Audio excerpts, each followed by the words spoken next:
All right. Welcome, everybody. Gonna get started today. So I got back from US Championship some days ago. It was not a great tournament for me. I was way too tired to show my best, but there were still some interesting games, and I'd like to spend today going over what I thought was my most interesting game of the tournament, which was against Robson. So let's get this show on the road. So put this in perspective, this is round 3. Round 1, I held pretty easily against Sevian with black. I was not thrilled to get an extra black. I'm now due something like 8 whites in a row. So anyhow, I made a relatively easy draw with Sevian with black. I was under a little pressure at some point, but it wasn't too bad. Then in round 2, it was a very frustrating round. I was playing with Bruzone, and I got out prepared and just didn't get to do anything. Like he made such an easy draw. I wasn't able to make anything with the white pieces, and it just felt like I was playing endlessly black. So I was a little bit tilted coming into this game with Ray. And he was playing well. He was on +1. He won round 1 against Naroditsky and had Sevian in really bad shape in round 2 with the black pieces. So Ray was clearly playing pretty well, and I was already frustrated with the tournament, and I was playing black, so I decided to be a bit aggressive. And normally against Ray, I'm not sure Sicilian would be the first thing I would think of, but I decided to play Najdorf. And after bishop b5 check came, I was like, well, there goes all my preparation, because I had a lot of work to do in the main lines. So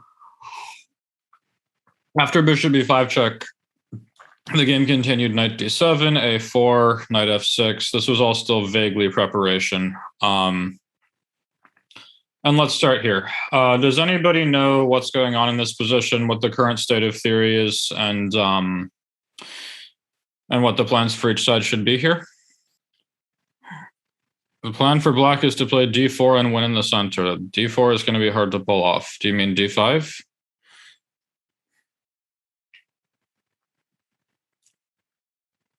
This was recommended by Wesley So on ChessDojo, so you want to make sure you know this stuff, because a pretty good player recommended it. So Wesley came up with a very interesting plan for white. So Rio is saying there's a line that goes d3 and knight takes b6. Yeah. So in my preparation I didn't review this before the game. I was just going off memory. And what I remembered was that you weren't necessarily black's going to have to play b5. If you play knight b8, usually e5 hurts, because this would be the other way to, you have to regroup your pieces somehow, and this is one way to try, so that you can play for bishop g4 and then hit the a5 pawn. But usually knight b8 gets hit by e5 in a way that black won't enjoy. So that was one thing.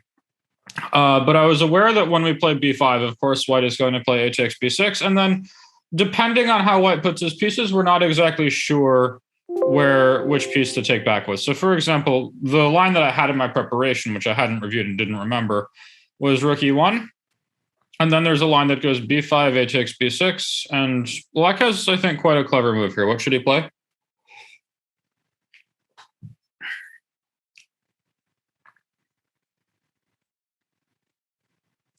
Yeah, everyone's saying bishop b7. I really like this. I think this is a good decision. You force white to make up his mind. If he plays d3, he's obviously giving up on playing d4. And if he plays bishop f1, that's sort of advertising pretty heavily that he wants to play d4 later, and you can tailor your decisions based around that. So for example, after d3, I knew that Wesley gave this plan of bringing the queen to h4 like so, and then playing for bishop h6. And against this plan, I believe black's best option is to play knight takes b6, and then after queen d2, I think e5 is okay. And here I think there's some line like a5, and you gain space with bishop c6 and a4, which makes it hard for white to clamp down on the queen side. And after something like queen g5, I think there's a line here that goes like a4, queen h4, e5, and then knight fd7. And in my opinion, black is fine here. The tactics work in his favor. Yeah, if knight g5, I believe this is good, I think is the point. But anyhow, I vaguely remembered some stuff like that. But I thought that it was very clever to play bishop b7 first, because after something like rook e1, b5 takes, bishop b7, if he plays bishop f1, then here I'm not convinced I want to take on b6 with the knight. It might make more sense to take with the queen. So this is just sort of food for thought. Anyhow, what Ray did was he played d3. And this is not a bad move at all. In fact, I believe it's probably the best move. But there was a little strategic idea here that I failed to appreciate during the game. So b5 is natural enough. But after a takes b6, what should we play now? This is very important. Yeah, Alexander Wang, that's correct. Do you want to share with us why this is such an important move?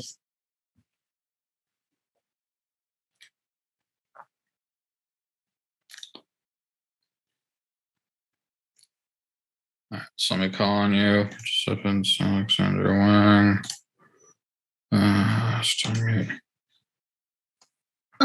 So your thoughts since white played d3, he wouldn't play like d4 next move because that would just waste the tempo. So if you played bishop b7, he's not going to try and play d4, so it probably wouldn't do anything. And I also wanted to play here d5, so I thought knight b6 was pretty good. So there's a few reasons for knight b6, but I think the biggest one by far has to do with this pawn. And furthermore, the b2 pawn. What black really wants to do is get this pawn up to a4. If he can do that, he will gain enough space on the queen side that this pawn can no longer really be considered a weakness. And furthermore, white will not be able to just play b3 and bolster himself. Because at the moment, black has this weak isolani on a6. Now, it can't be taken, but it's annoying to defend in the long run, and it can cause problems later on. While white, if he's able to just sort of play b3 and be solid, will have no weaknesses at all. We absolutely need to get this pawn forward. Now, once we've got the pawn to the a5 square, it should be very easy to get the pawn to a4. That will not take any particular effort. But getting it to a5 is the important thing in the first place. So I played bishop b7, and this was a serious mistake. How can white take advantage of this move?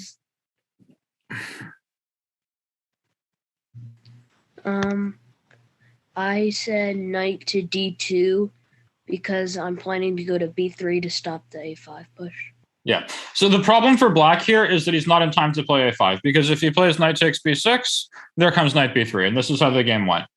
And here I'm not able to play a5, and he will occupy the a5 square next with his knight, and I can't stop it. But the problem is if I take with the queen instead, of course, after knight b3, a5 here, even this probably isn't great. Like some knight a4, bishop d2 could be an issue.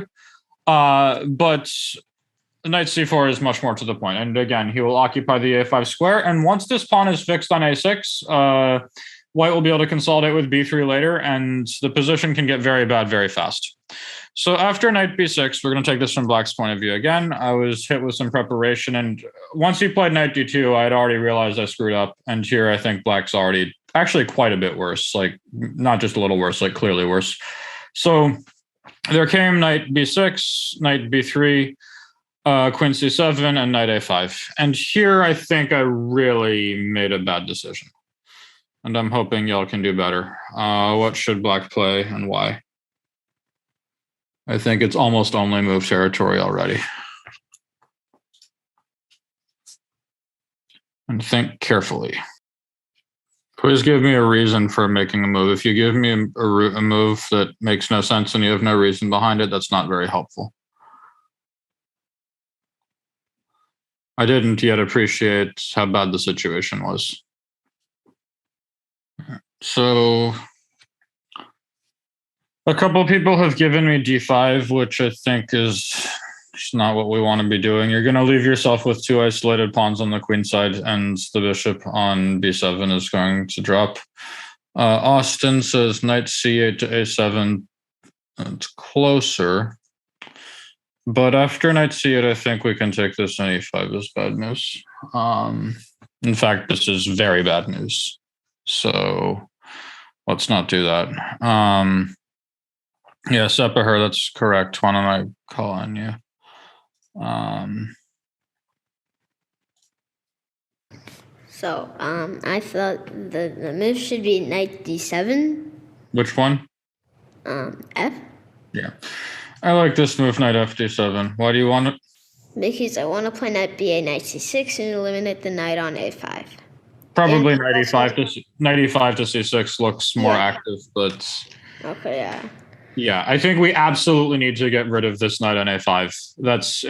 That's the piece that's stopping all of our counterplay. And there's no doubt black is still worse here. Maybe even clearly worse. But if white is not able to stop this knight from reaching c6, and then we start playing. Like, I think the computer offered some line bishop e3, knight e5, and it said now the only move like to get a clear edge for white is d4, and something like this. The computer says white's clearly better here. I think it found the idea to play knight d5, if I'm not mistaken, and somehow this tactically works. Like, if we take this way, we cannot take on d5 or c2. And if we take this way, again, we cannot take on d5 or c2. But this is not easy for white, and it's actually at least get our pieces onto active squares. And black's worse for sure, but he's not dead.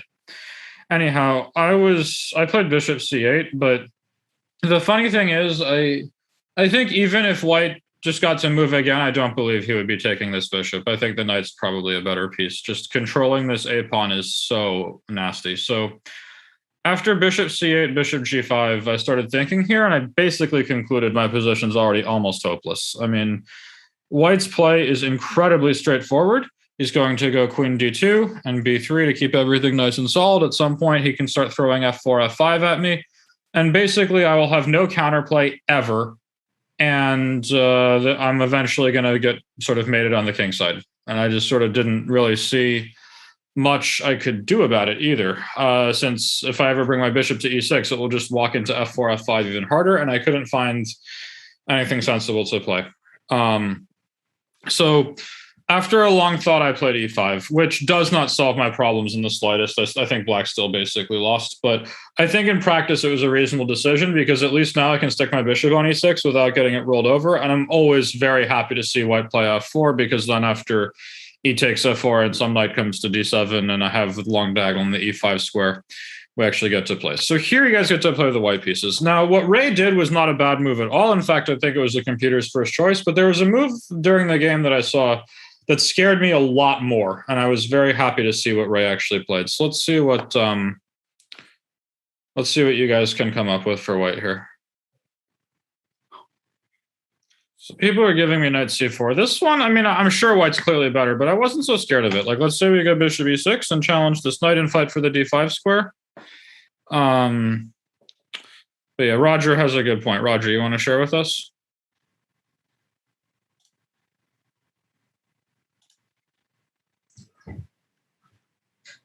So I decided that I wanted to trade both my bishops for the bishop and knight. So now after either you play knight d7, which basically runs into knight d5, losing material, and the other choice is to take, and it really feels like black is positionally lost. There's no counterplay, and the bishop is stuck to its own color, which means it can't get out. And then on top of that, white might have some idea of knight c4 and knight d5. Okay. Yeah, so basically here, it's similar to this idea of playing knight c4, except here after bishop e6, I think black is in much better shape to fight back for the key squares. Like, you cannot take this one and go bishop g4 now as easily because you're hanging on c4. So I really like this idea to just trade these guys, play bishop g4, and try to simplify this position down to good knight versus bad bishop. So a couple of people are asking about bishop e6, which is definitely a thought, and it's probably what I would have had to play, but I think during the game, actually, I wanted to play bishop b7 instead, which is a very sad move, but because I have like no counterplay, no nothing, but at least I'm not completely murdered on d5. But the problem is here, I think the cure is worse than the disease. Like, let's say we take this one and go, maybe start with knight c4. If you ever take this guy and we get a situation like this, I think black can basically resign and go queen d3, rook a4, rook a1, b3, no counterplay whatsoever. And sooner or later, this a-pawn should just drop. And this bishop is incredibly bad. And if you don't take it, the question is, what do you do? Because you can't play d5 yet. If you want to prepare it, you cannot bring this rook to the rook on a to d8 because of rook takes a6. If rook f d8, we can go queen g4. And now it's incredibly annoying to defend the e6 pawn. And the whole position just sort of feels like it's collapsing very, very quickly for black. And furthermore, rook a3, rook fa1 comes incredibly quickly. And so I think this position this felt like so horrible for black to me during the game. I thought I was basically lost. I mean, I was going to play bishop b7, which is the best move, but this as well, like, I mean, this whole bishop b7 back to c8 back to b7, like where it still does nothing, is really not a very inspiring way to play chess. And I think in a higher chess sense, black should be basically lost here. So that's the move that scared me the most. Ray played queen d2, which I was very happy to see. And it's funny because the computer says it's best, and it still says I'm basically busted. But at least here I was able to play bishop e6. So there came bishop f3 to stop black from playing d5. And still, this position, I felt like it had improved, but it's incredibly bad. But I really liked the plan that I came up with here in the next couple of moves. And I'd like you guys to try to figure out how black should proceed. I think there's a way that I'm still lost, but I think there's definitely a best way to organize the pieces that gives black the maximum hope to fight back. And this is the part of the game where I finally started to play a little bit like myself. Guys, focus on the chess, not on what random messages people are posting. All right, so one way to think about this, guys, is the move bishop f3 from white is basically saying, I'm not going to kill you anytime soon. I just want to stop you from playing d5, and I want to contain your counterplay. And white's plan to win this game is probably something along the lines of, I don't know, b3, rook a3, rook a1, knight c4. It's going to work. Like, you will eventually lose this game on the queen side. But you will, it takes some time.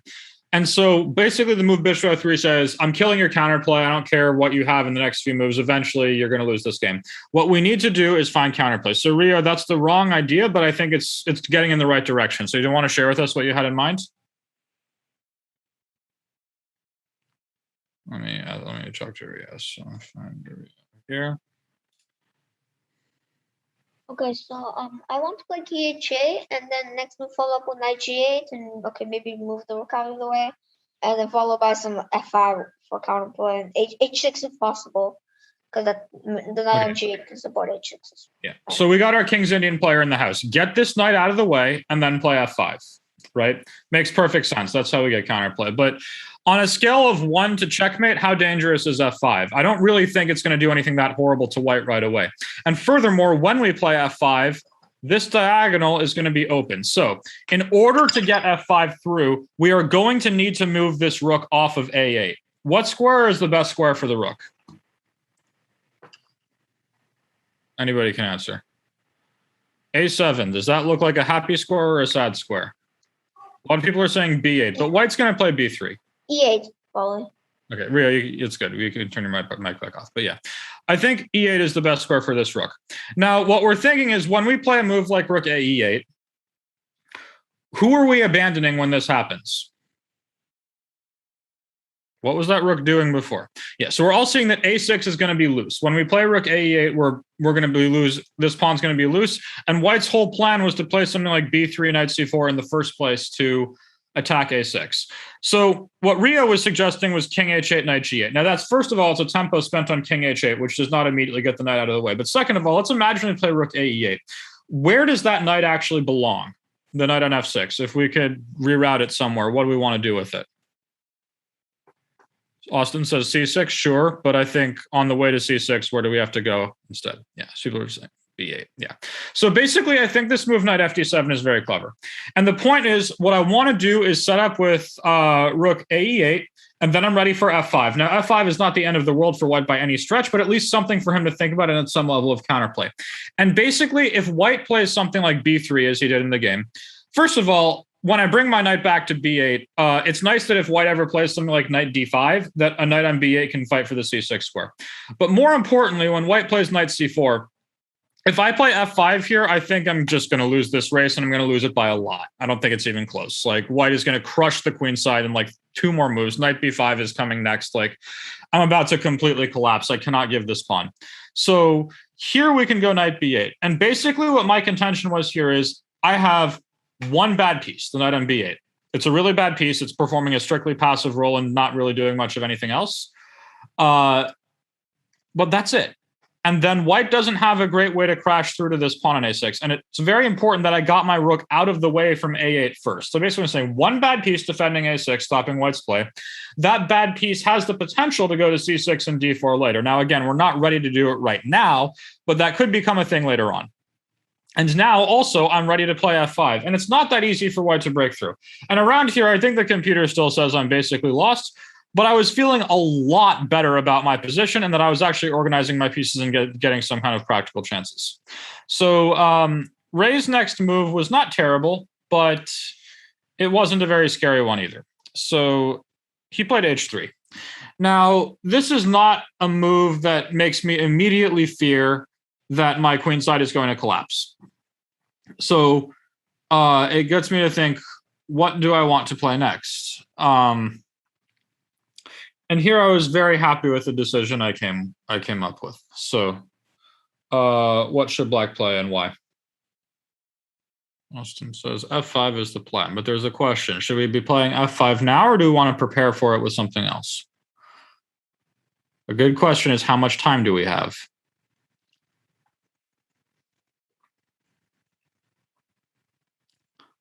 H3 is such a scary move that we think we need to make the counterplay right away, or do we need to, or is there a way we can improve our position first? So Eric says f6 first and then rook f7, rook ef8. I don't love that. First of all, I actually think this bishop on g5 is sort of misplaced, because if we're able to go f5 and f4, that bishop gets trapped. So that means that after f5, white's going to have to do something, or else he's going to lose a piece. So first of all, I think, and furthermore, after f6 and bishop e3, that pin can be very annoying when white goes knight takes b6 and looks for b4 next. So Austin says, what preparing moves do we need? The rooks are already behind the pawns, so we can go for it. But the question is, are the rooks actually going to be that well placed? Like, first of all, after f5, what do we think white's going to play in response? That's a good place to start.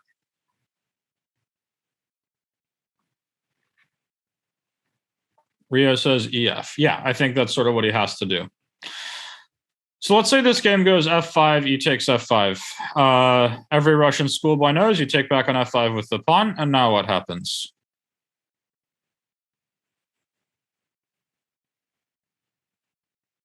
White has an annoying move.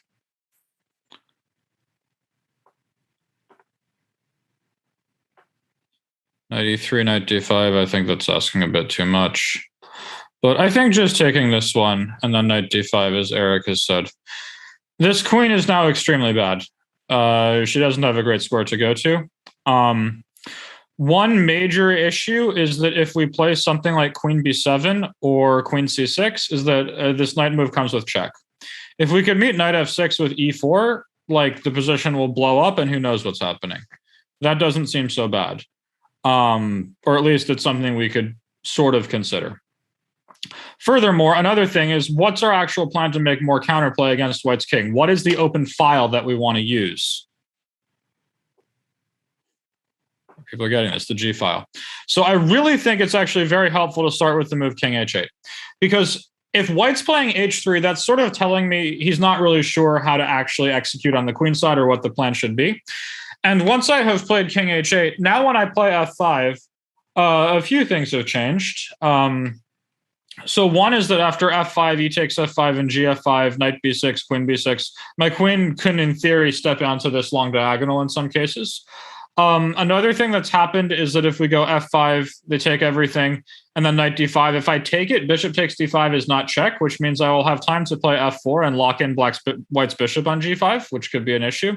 And finally, it means that the g file is going to open. So it feels like king h8 is a very useful move if black wants to play f5. Now, I get it. If white had in this position gone rook fb1 or something and made a not so subtle idea of taking on b6 and playing b4 or something like super direct, maybe we would want to be more to the point. But h3 is not a move that screams, oh my God, we have to do f5 right now. And I think there's a good that king h8 is a good way to prepare for hostilities later on. And indeed, after king h8, Ray played bishop g4. Now, what is this move actually just straight up begging for? Yeah, I mean, I took like a minute to play f5. I don't even know why I took that long. Now, like if you compare this to what would have happened if we had played f5 on the previous move, this is obviously a huge improvement that will work tremendously in black's favor.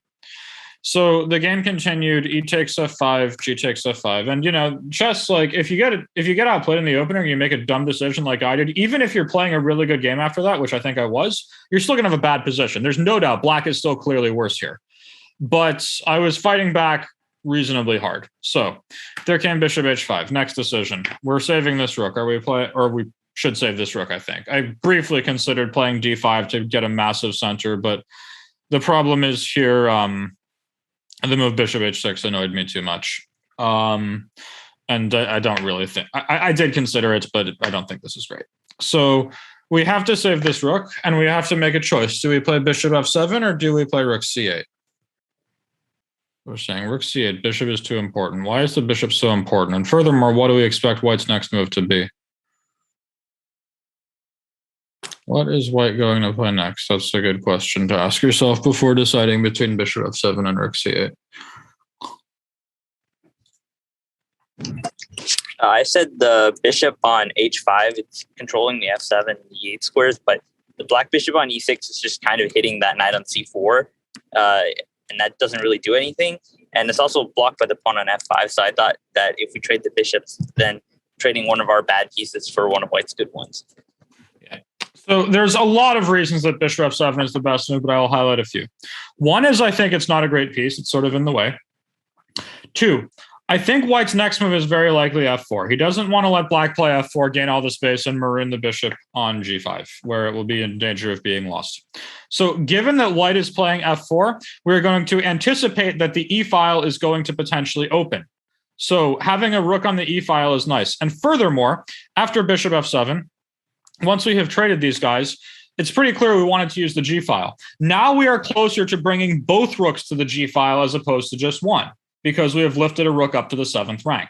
So I think this gives black a lot more potential for counterplay than he would have if he were to play something like rook c8, when after f4, the position is really bad. So there came bishop f7, take, and f4. What we gonna do?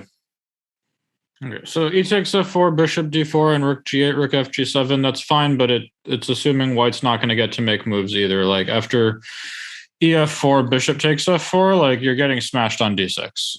I don't think you want to give that pawn. And if you take on c4, you will open the d file, and white will have knight d5 available. This is not like... I don't think it's nearly as simple as that. So... Okay, so Austin has an interesting one. e4, d4, bishop d4 check, king h1, f takes e4, white cannot stop d5. For example, knight e3, queen c6. I don't believe this for half a second. So let's say I go rook a1. This looks absolutely gone.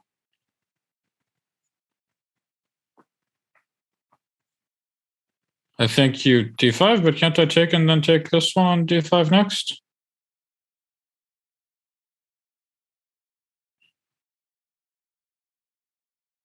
So like after rook ae1, this e4 pawn is hanging. If queen c6, we can take on b6 and take on e4. And if you do something like this, like, I don't know, you can play e3, but okay, knight d5 and c3 is coming. You're going to lose this pawn and you're going to lose the game. I don't think there's any ifs, ands, or buts about that. So yeah, I did consider playing e4 directly here. I don't know why we felt the need to include bishop d4 check, but basically this position I thought was really bad. And yeah, computer agreed. So I don't like e4. We need to figure out how to make more counterplay. E takes f4 is the right idea to open the g file, but I think it's the wrong moment for it. We can prepare for it accordingly. So what are we going to do? So Roger has this right. Yeah, I like playing rook g8 first. I think it makes a lot of sense to get this rook on the g file in advance, which is clearly where it belongs. Like white's about to go rook ae1, he's going to contest the e file. We want this rook on the g file. We want it there already. And if white wants to change the structure with f takes e5, if we get a position like this one, this is not easy at all. I mean, I think the computer says white's much better here, but this looks totally unclear to me after, I don't know, take and take. Black's ready for f4 next when that bishop is going to get hit. And then if it moves away, there's rook g7 stuff. I think computer said white's much better here, but I'm not sure I'm convinced by it. So after rook g8, Ray played king h1. stepping out of the way of bishop d4 coming with tempo, for example. And here again, I was very happy with the decision I came up with. What should black play and why? You want to be at least a little bit patient, I think. Bishop f6 has been called, but I think then bishop... Okay, guys, bishop f6, got to be careful. White's going to take this and take, and then knight d5. And if d5 is well, we're going to take b6 and go knight d5. So we should be at least a little bit careful. This is a strategic decision, not a tactical one. It's not the time to strike yet. We need to figure out how to build up our position better. So I said h6 and then e takes f4, so then white can't take back to the bishop and then d6 isn't weak. Yeah. So h6, e takes f4 makes a lot of sense because white will have a harder time taking back with the bishop, which you'd really like to take back with to harass d6 and keep the position under control. But again, I think this is a little bit rushed. And when we play h6, this h6 pawn can become an issue. So for example, after takes, if white plays like rook takes f4, okay, there's a tactical resource here that doesn't work. What is it and why doesn't it work? Eric, you want to share with us? That's a good idea. Yeah, okay. Ria's got it right. We want to take this knight and go queen c3, knight d5 with a fork, but queen c3 is check. And furthermore, when we play h6, this h6 pawn can randomly be hanging in a lot of variations. So I really like playing king h7. It means that when we play e takes f4 later, our king is now going to be on a totally safe square where h6 is not hanging, where queen takes c3 is not check. And at some point, if we start going e takes f4, bishop takes c3, rook fg7, now we're really talking about counterplay. But it's very nice to be able to play king h7 first because queen takes c3 doesn't come with check. And furthermore here, it's hard to see what white's next move is because the piece I think he'd really like to get into play is this rook. But if he ever touches that guy, I might just say, okay, psych, my next move is knight c6. Get my one bad piece back into the game as soon as a6 isn't hanging. And I think white's position is not so easy here. So for example, Ray played rook f2, which seemed like a natural enough move. And now, of course, it's time for e takes f4. And if rook takes f4, we're ready with bishop takes c3, queen takes c3 and knight d5. And to Austin saying is white's still better? No, he is not. Now black is very much fine. So after e takes f4, actually during the game, I thought I was better here. Now, this is a pretty normal feeling to get. Like if you just have a really horrible position for like an entire game, and then you outplay your opponent for a while, and the trend is clearly going in your direction, at some point, like when the position is equal, you feel like you're better. That's just normal. I mean, okay, if it's obviously dead equal, it's one thing. But here, this is about balance, but it's dynamic and balanced. During the game, I believed I was better. Like there was some trickery here. Like I think Ray told me after the game he was planning something like this, but didn't realize that I think it's queen b7 now where he doesn't have a good move. There's just too much hanging stuff. And he cannot take on f4. I'm ready for like bishop d4 next, or even just bishop e5 and rook g7. And this is bad news for white. So Ray thought for a long time here and found the best move, which was rook e1. And here I made a boo-boo oversight. Now, luckily, it didn't cost me the game, but I thought I was doing really well and I missed a key resource. So what should black play here and why? Be smarter than me. Eric, I don't love that. I really don't like giving white the d5 square like that. Yeah, so Austin's got this reasonably right. So yeah, I think it's good to get rid of this knight. Our bishop looked nice, but it wasn't really doing anything. And now we go knight d5. And Ray told me after the game he wanted to play queen a1 to freeze the knight and b8 in place, which is the best move. And here, this is just an unclear position. I think the computer at high depths calls it equal, but it's just a mess. Like, for example, there's some line now that goes knight c6, rook e6, here takes, and rook d7. And like strategically, black's obviously in massive trouble, but he's getting a lot of counterplay against white's king really quickly. Like if white has to take this one and we're ready for f3 and then f4, like this is counterplay. Computer calls it equal, but the game goes on. Anyhow, I played bishop d4, which felt like a very natural move at the time, but Ray quickly pointed out what was wrong with it. So let's see if you guys can figure out what white should play here and why. Okay, so Eric, that's just a much worse version of the line we just covered, because when knight c6 to do, yes, like if rook f3, we can just take this if nothing else. And even if we just play the exact same variation, knight d4 is going to be a tempo and g2 is hanging in a way that it wasn't before. So this is just a bad version of the same line. There's a much better way for white. So here I wanted to play knight takes b6. If you can play knight takes b6, then you would get the d5 square. So I think the challenging variation is bishop takes f2, queen takes f2, queen takes b6, and then knight d5. And then you can at least play knight f6 next move. Yeah, you get your exchange back. And here, actually, it turns out black is dead lost. Because I had seen this line and I thought I'm going queen c6 with a reasonable position, but you're actually going to do even e7 instead. And here I think I'm basically just resigning. You lose this rook on g8, and then you have no counterplay in the g file. Queen takes f4 comes, and all of your pawns are horribly split, and the king is open, and material is equal. It's just bad news. So that's basically lost. What I had missed was that this knight d5 move was so powerful. So I had to play queen takes b6, and now this is just not particularly nice anymore. So Ray played knight d5, which was quite fine. And then after queen b7, I was expecting him to play knight takes f4, but he played c4 and sacrificed the exchange this way. And this position is now very messy. I think the computer actually said I'm not even supposed to take this rook, which I was a little bit surprised by. But I took it. And here there's a couple ways for black. I mean, rook e6 and knight f6, there's a lot of very scary moves coming. But I chose the most active way possible, which was to start with knight c6. So if rook e6, I believe my point here was I can go knight d4, takes, and f3. And then I think my attack is stronger than white's. If he plays, for example, g takes f3, I go queen b3, and I feel like white's probably going to get mated. So Ray went ahead and took the exchange back like so. Take, and now... but after rook g6 to kick the bishop away from the e7 square, and then knight d4. Here I thought I was okay. I'm a pawn up for the moment. I'm obviously not going to hang on to it, but I thought I was going to be able to tear open white's king a little bit.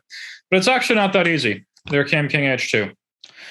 And now black has to be extremely precise to hang on here. So the game continued rook g3, rook e6. Black now has to find a few only moves in a row to hang on. So let's see what you guys can come up with.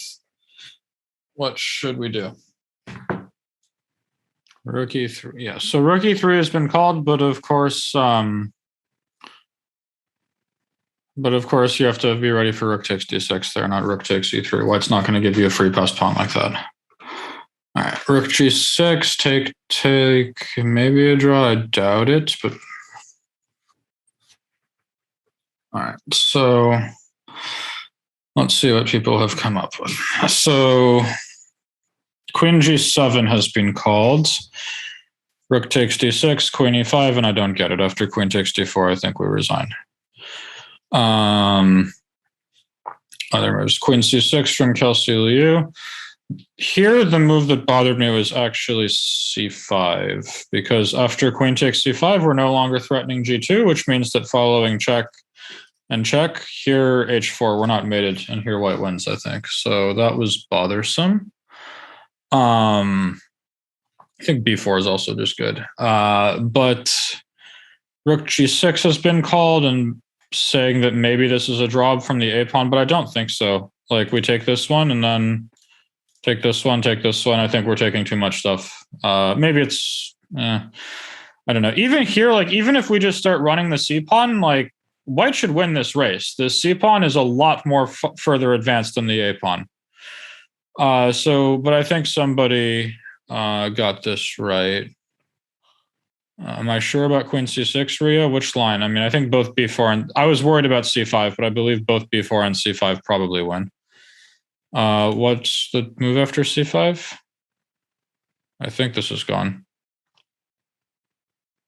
Queen takes c5, take, and take. I think this is winning for white. Rook c5 and... Oh, and queen e5 at the end is your point? Yeah, maybe this is a move. So taking king g6. Yeah, maybe this is still a draw. But let's maybe b4 is the way.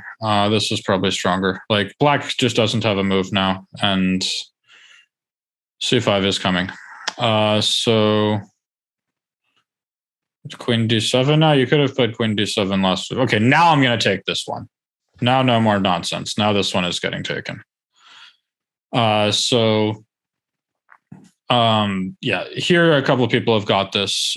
So Kevin, Sue, you want to share with us? So basically my idea was rook e3, rook takes d6, and then f3. Mm-hmm. Yeah. And so how did you expect the game to proceed now?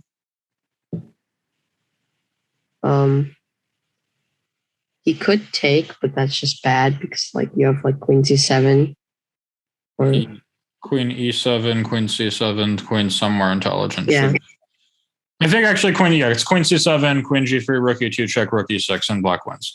So yeah, basically here, this is the whole point. Whenever you get major piece positions, like with no minors, whoever's king is more open is at a huge disadvantage. And this is something that Magnus told me a long time ago about this. I think I even did a session here at US Chess School about it with about a game between Ding and Geary where Geary's had played like, g6, f5, e4, but his king was totally safe and there were a lot of pieces on the board. And basically what Magnus had told me is whenever one side has opened the area around their king by moving up their pawns, the best thing the other side can do is just trade off all of the minor pieces and only leave the heavies. And here we have a pure heavy piece position. We absolutely need to tear open white's king cover. And here I think black is getting full counterplay.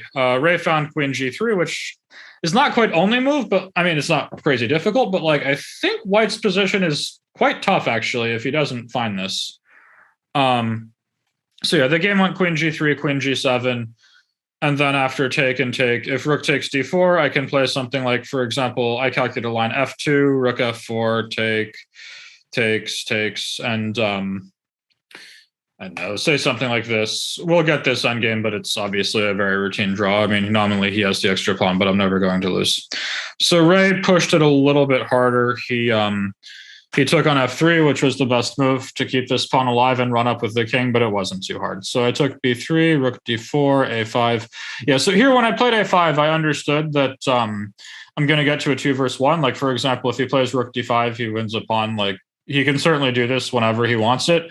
But this is a draw. I'm like 90% sure, maybe even 95% sure I would draw this without h-pawns. I know it's a technical draw. It's a little bit annoying to defend, but I'm pretty sure I would draw it without h-pawns. With an h-pawn, like with an h-pawn, like so it's only 1 pawn down, I'm basically 100. So, but I thought this was clever because I was worried that if I try to like keep all my pawns with rook c3, this king can come pretty fast. And then once the king comes to d6 and he plays c5, I'm quite worried for my safety. So I think that's still a draw as well. But after a5, this was just easy. I quickly understood that I got this position, and then yeah, I made a draw. There wasn't much more to see here. So okay, interesting game. I definitely think this was the most interesting game I played at the US Championship in terms of the dynamism, complicated moments, difficult decision making, practical choices in terms of reorganizing the pieces, looking for counterplay in a bad position. Oh yeah, the game with Caruana was interesting too. That one as well. The 4 decisive games were all pretty boring, actually, the ones I played. But